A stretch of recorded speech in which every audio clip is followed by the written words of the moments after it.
chỉ bao hà luôn nề nhai mu chế về nhỏ có chia cha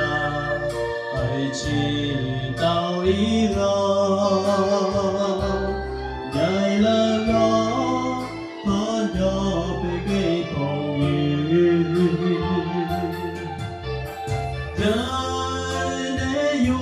nhé bê bồ tia yo cha yo yo nê phong yu chỉ bảo tia của yo tao xin chi tao vẫn chỉ con công mong cho nè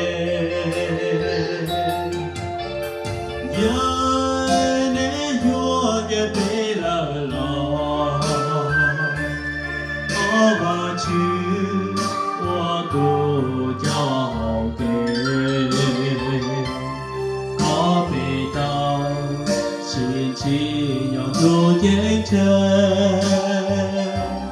nhỏ hoa kê luôn chỉ vui chi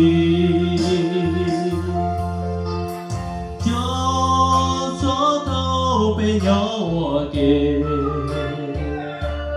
tu nhỏ xia lo bê si bà sa bê si lu si bà đồ nhỏ kề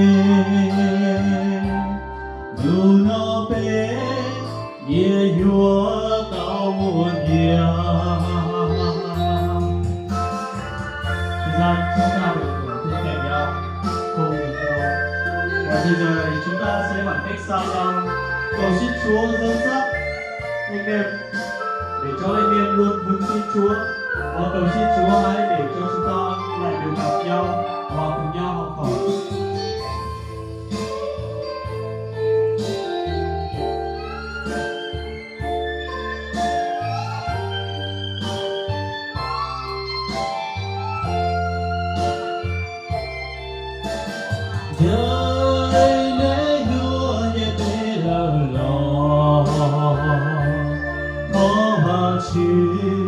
Hoa đồ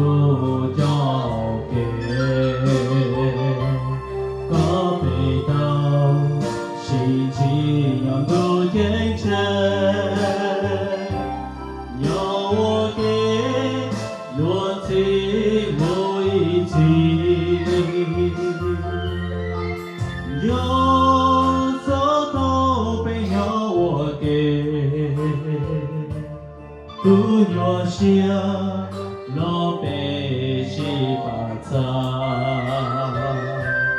bê si lưu